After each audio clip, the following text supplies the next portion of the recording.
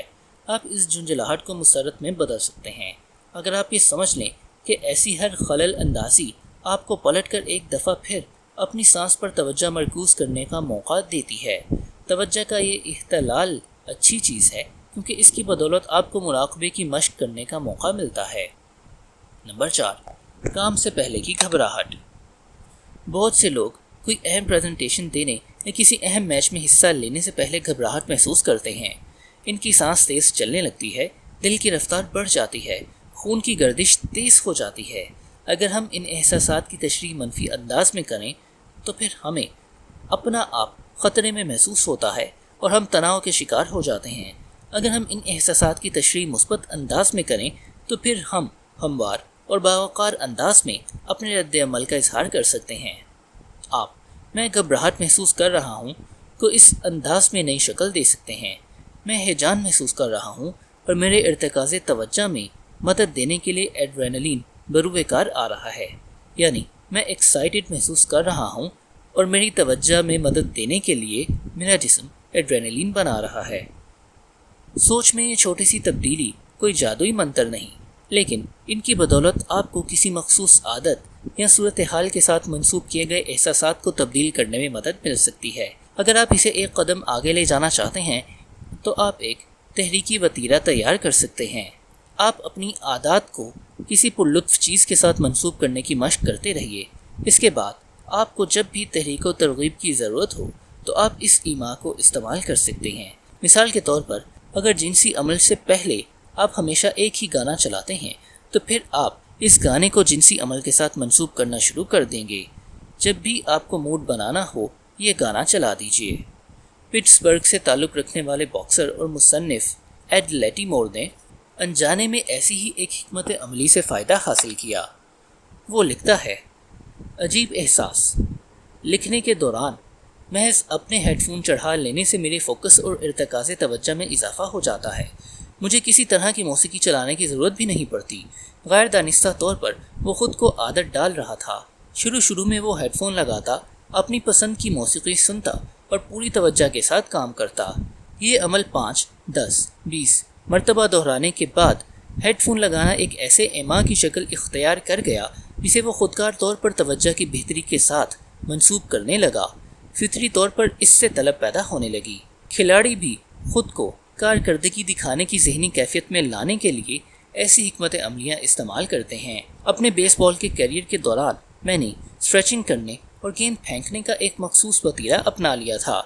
پورے کام میں تقریباً 10 منٹ لگتے تھے اور میں اسے ہر بار ایک ہی انداز میں سر انجام دیتا تھا۔ اس سے میں کھیل کے لیے وارم اپ ہو جاتا تھا، لیکن زیادہ اہم بات یہ ہے کہ اس کے نتیجے میں مجھے مناسب ذہنی کیفیت حاصل ہو جاتی تھی۔ میں نے اپنے کھیل سے پہلے کے وتیرے کو مقابلہ کرنے پر آمادگی اور بہتر توجہ کے احساس کے ساتھ منسوب کرنا شروع کر دیا۔ اگر اس سے پہلے مجھے اکساہٹ محسوس بھی نہیں ہو رہی ہوتی تھی تو اپنا وتیرہ مکمل کرنے تک میں گیم موڈ میں آ چکا ہوتا تھا۔ آپ اس حکمت عملی کو تقریباً کسی بھی مقصد کے لیے استعمال کر سکتے ہیں۔ مثال کے طور پر آپ عمومی حالات میں زیادہ خوش رہنا چاہتے ہیں۔ کوئی ایسی چیز دیکھیے جو آپ کو سچ مچ خوش کرتی ہے، جیسے کہ آپ اپنے کتے کو سہلانا یا ببل باتھ لینا، اور پھر ایک مختصر سا وتیرہ تیار کیجیے اور اسے اپنی پسند کے کام سے پہلے ہر مرتبہ دہرائیے۔ مثلا آپ 3 گہری سانس لینے اور مسکرانے کا وتیرہ اپنا سکتے ہیں۔ 3 گہری سانسیں، مسکراہٹ، کتے کو سہلائیے، یہی عمل دہرائیے۔ ہوتے ہوتے آپ گہری سانسیں لینے اور مسکرانے کے عمل کو اچھے موڈ کے ساتھ منسوب کرنا شروع کر دیں گے۔ یہ ایک ایما بن جائے گا جس کا مطلب ہوگا خوشی محسوس کرنا۔ ایک دفعہ یہ وتیرہ بن جائے تو اپنی جذباتی کیفیت کو تبدیل کرنے کے لیے آپ اسے کسی بھی وقت استعمال میں لا سکتے ہیں۔ کام کا دباؤ ہے، 3 گہری سانسیں لیجیے اور مسکرائیے۔ زندگی اداس کر رہی ہے، 3 گہری سانسیں لیجیے اور مسکرائیے۔ ایک دفعہ عادت جڑ پکڑ لے تو ایما کے نتیجے میں طلب پیدا ہو سکتی ہے، خواہ اس کا اولین صورتحال سے کوئی تعلق ہو یا نہ ہو، اپنی بری عادت کے اسباب کو تلاش کرنے اور ختم کرنے کی کلید یہ ہے کہ ان کے ساتھ منسوب باتوں کو ایک نئی شکل دے دیجیے۔ یہ کام آسان نہیں، لیکن اگر آپ اپنی پیش گوئیوں کی ری پروگرامنگ کر سکیں تو آپ ایک مشکل عادت کو پرکشش عادت بنا سکتے ہیں۔ خلاصہ: نمبر 1، رویے کی تبدیلی کے دوسرے قانون کا الٹ یہ ہے، اس کی کشش ختم کر دو۔ نمبر 2، ہر رویے کی ایک واضح طلب اور ایک زیادہ گہرائی میں چھپا بنیادی محرک ہوتا ہے۔ نمبر 3، آپ کی عادات قدیم خواہشات کو پورا کرنے کے جدید طریقے ہیں۔ نمبر 4، آپ کی عادات کا سبب دراصل اس سے پہلے ہونے والی پیش گوئی ہے، پیش گوئی سے احساس پیدا ہوتا ہے۔ نمبر 5، کسی بری عادت کی کشش ختم کرنے کے لیے اس سے احتراز کے فوائد کو نمایاں کیجیے۔ نمبر 6، جب ہم عادات کو مثبت احساس کے ساتھ منسوب کریں تو وہ پرکشش ہو جاتی ہیں، اور منفی احساسات کے ساتھ منسوب کریں تو ان کی کشش ختم ہو جاتی ہے۔ کسی مشکل عادت سے عین پہلے اپنی پسند کا کوئی کام کر کے ایک تحریکی وتیرہ تیار کیجیے۔ اچھی عادات کیسے بنائی جائیں؟ پہلا قانون، اسے دیکھنا آسان بنا دیں۔ 1A، عادات کے اسکور کارڈ کو پر کیجیے۔ اپنی موجودہ عادات سے باخبری حاصل کرنے کے لیے انہیں لکھ دیجیے۔ 1B، اطلاع کی نیت کا استعمال کیجیے۔ میں اس وقت یہ کام اس جگہ کروں گی۔ 1C، عادات کی گروہ بندی کا استعمال کیجیے۔ اس موجودہ عادت کے بعد میں نئی عادات کو دہراؤں گا۔ 1D، اپنے ماحول کی تشکیل کیجیے۔ اچھی عادات کے ایماؤں کو واضح اور نمایاں کیجیے۔ دوسرا قانون، اسے پرکشش بنا دیں۔ 2A، ترغیبات کی بنڈلنگ کا استعمال کیجیے۔ جو کام آپ کرنا چاہتے ہیں اسے کسی ایسے کام کے ساتھ جوڑ دیجیے جس کا کرنا ضروری ہے۔ 2B، کسی ایسے ماحول کا حصہ بن جائیں جہاں آپ کا مطلوبہ رویہ عمومی رویے کی حیثیت رکھتا ہو۔ 2C، ایک تحریکی وتیرہ تیار کیجیے۔ کسی مشکل عادت سے فوراً پہلے کوئی ایسا کام کیجیے جو آپ کو بہت پسند ہو۔ تیسرا قانون، اسے کرنا آسان بنا دیں۔ چوتھا قانون، اسے تسکین بخش بنا دیں۔ بری عادات کیسے ختم کی جائیں؟ پہلے قانون کا الٹ، اسے نگاہوں سے اوجھل کر دیں۔ نمبر 1، ٹکراؤ میں کمی لائیں۔ بری عادات کے ایماؤں کو اپنے ماحول سے نکال دیں۔ دوسرے قانون کا الٹ، اس کی کشش ختم کر دیں۔ نمبر 2، اپنی سوچ کو نئی تشکیل دیجیے۔ اپنی بری عادات سے احتراز کے فوائد کو نمایاں کیجیے۔ تیسرے قانون کا الٹ، اسے کرنا مشکل بنائیں۔ چوتھے قانون کا الٹ، اس میں شامل تسکین کا عنصر ختم کریں۔ عادات کی اس چیٹ شیٹ کے ایک پرنٹیبل ورژن کو آپ یہاں سے ڈاؤن لوڈ کر سکتے ہیں: atomichabits.com/cheat sheet۔ ادب سرائے۔